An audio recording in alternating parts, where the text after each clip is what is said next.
질의에도 답변을 안 하는 후보자가 어디 있습니까? 위원장님 질의하셨는데 답변 들으셨어요 지금? 이래가지고 어떻게 다른 위원들이 질의를 해요? 박찬호 의원님 위원장님 그거는 얘기하세요. 위원장님 아니 그냥 가만히 좀 계십시오. 제가 사회를 보고 있으니 그리고 여야 의원님 그 누구를 떠나서 제가 공정하게 할 겁니다. 그래서 아마 타이밍이 되면 제가 질문을 했으니까 후보자께서 대답을 하시지 않겠습니까? 의사 진행 발언은 가능하면 좀 자제를 해주시지요. 오늘 아까 야당 의원님들 의사 진행 발언 3분 또 드렸습니다. 늦게 들어오셨는데 그러니까 간사님 조금만 좀 계시고요. 지금 아이 좀 가만히 좀 계시고요. 제가 우선 회의를 좀 원만하게 가다가 해야지. 지금 의사 진행 발언도 여당 의원님들한테 한 분도 안 드렸어요. 야당 의원님 3분 다 드렸어요.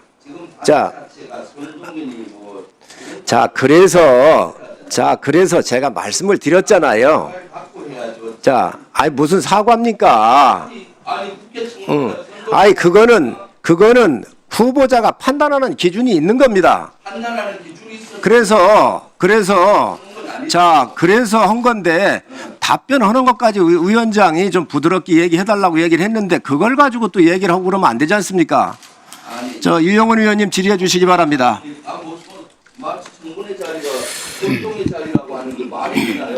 네, 유영원입니다. 질의하겠습니다. 우선 세계 5, 6위로 평가받는 한국군을 이끄는 역할 아직 절차는 남아 있습니다만 맡게 되신 걸 축하드립니다.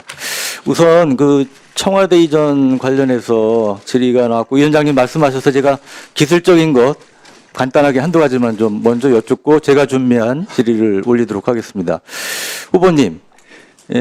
과거에 이제 청와대 위치가 장점이 있었던 것은 산의 이 후사면에 있어서 이제 그런 걸로 알고 있는데 과거에 뭐 스커더 미사일이나 아니면 장사정포 같은 경우 정확도가 떨어졌기 때문에 그런 점에서 이점은 분명히 있었다고 생각을 합니다. 하지만 이제는 북한이 KN-23, 24 미사일의 경우를 보면 정확도가 굉장히 향상이 됐죠. 또 한 가지는 북한이 KN-23 개량형의 경우 탄두 중량 2.5톤, 최근에는 4톤짜리 고위력 탄두 미사일까지 개발을 했습니다.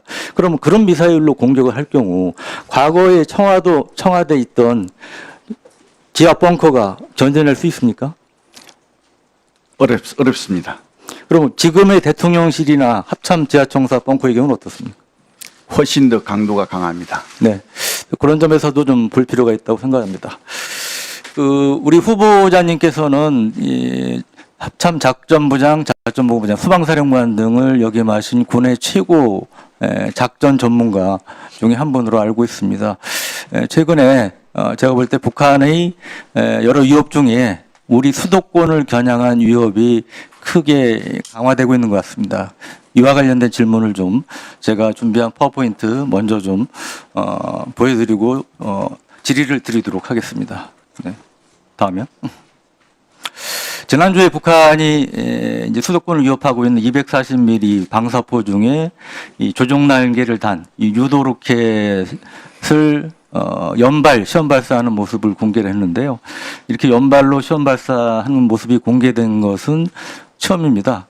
그리고 수도권을 위협하는 장사정포는 총 340여 문이 있는데 그중에 240mm 방사포가 200여 문, 170mm 자주포가 140여 문으로 실질적인 가장 큰 위협은 240mm 방사포인데요. 이게 이제 정확도가 굉장히 높아진 겁니다. 그러면 최근에 우크라이나 전쟁에서 미국의 하이마스가 이제 유도 로켓을 사용하는데 상당히 위력을 발휘하고 있습니다. 그런 점에서 우리 수도권에 대한 실질적인 위협이 커지지 않았나 싶고요. 다음이요. 그래서 북한이 공개한 사진을 보면 이 서해상의 섬으로 추정이 되는데 정확히 명중하는 모습을 보실 수가 있습니다. 저는 이런 것들이 최근 이제 북한이 공개한 이런 것들이 우리 수도권에 대한 위협이 실질적으로 강화된 그런 모습을 보여준다고 생각하는데 후보자님께서는 어떻게 생각하십니까? 예, 동의합니다. 네. 그러면 이에 대한 다음이요. 그리고 이뿐 아닙니다. 이제 240mm 방사포에도 300mm 방사포, 그다음에 얼마 전에 신형 전술 미사일 발사대 250대나 이제 공개를 했습니다.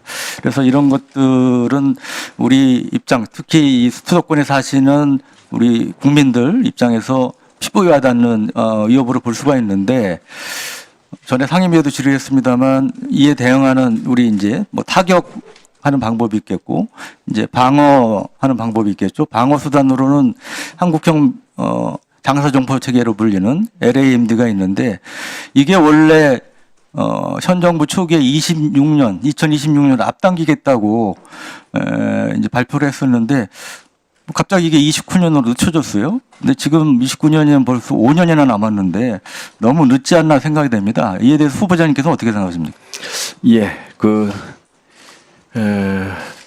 전력 공백을 줄이기 위해서 최대한 전력화 시기를 당기는 것이 바람직하다고 생각합니다. 네. 그리고 최근에 이제 북한이 공개한 것 중에 보면 이 이른바 자폭 드론 2종을 이제 새로 공개를 하는 등 무인기 위협도 이제 상당히 부각이 되고 있습니다. 그런데 제가 알기로 이 드론 개발을 위한 연구 개발 전용 시험장은 아직까지 없어서 이 뭐 군 비행장이나 민간 비행장 빌려서 이제 하려다 보니까 상당히 이제 제한이 많다고 그럽니다. 그리고 안티드론 시험장조차는 시험장은 아예 존재하지도 않는 이러한 이제 상황이고요. 북한이 이제 아시다시피 재작년 12월에 그 소형 무인기 5대가 서울을 비롯한 수도권을 휘젓고 돌아가는 이러한 있을 수 없는 이러한 이제 사건이 있었고, 이에 따라 드론 작전 사령부가 창설이 됐습니다. 근데 제가 드론 작전 사령부 불러서 보고도 좀 받아봤는데, 물론 이제 수뇌부에서 많은 지원 의지를 보이고 있고 노력은 하고 계신 것으로 알고 있습니다만, 여러 가지 드론 전력 확보를 위한 연구라든지 개발 여건을 이제 아직까지 많이 부족한 걸로 판단이 됩니다. 이에 대한 후보자님 그 생각을 좀 말씀해 주시면 감사하겠습니다. 의원님, 좋은 의견 주셔서 감사합니다. 그 말씀 잘 새기겠습니다. 그 전용 시험장 확보 문제와 관련해서는 필요성을 느끼고 있습니다. 앞으로 잘 검토하도록 하겠습니다. 네.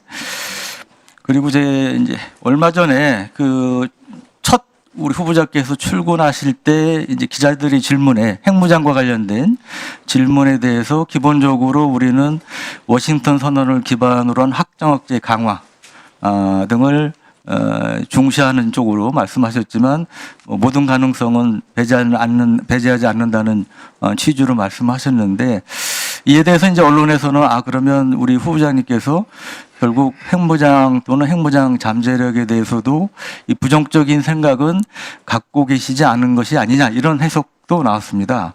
저는 개인적으로 핵무장 잠재력을 찬성하는 쪽인데요. 우리 후보자님께서는 어떻게 생각하십니까? 그 모든 가능성 중에 그것도 하나 포함된다고 생각합니다. 네.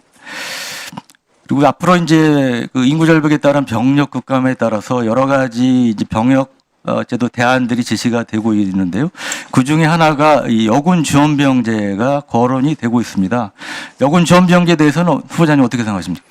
지금 인구 절벽으로 인해서 병 자원들, 가용 자원이 많이 줄고 있는 건 사실입니다. 그래서 이런 문제를 해결하기 위한 여러 가지 방책 중에 하나로 검토될 필요는 있었겠다고 생각하는데, 지금은 조금 더 국민적 공감대가 필요한 시기가 아닌가 생각하고 있습니다.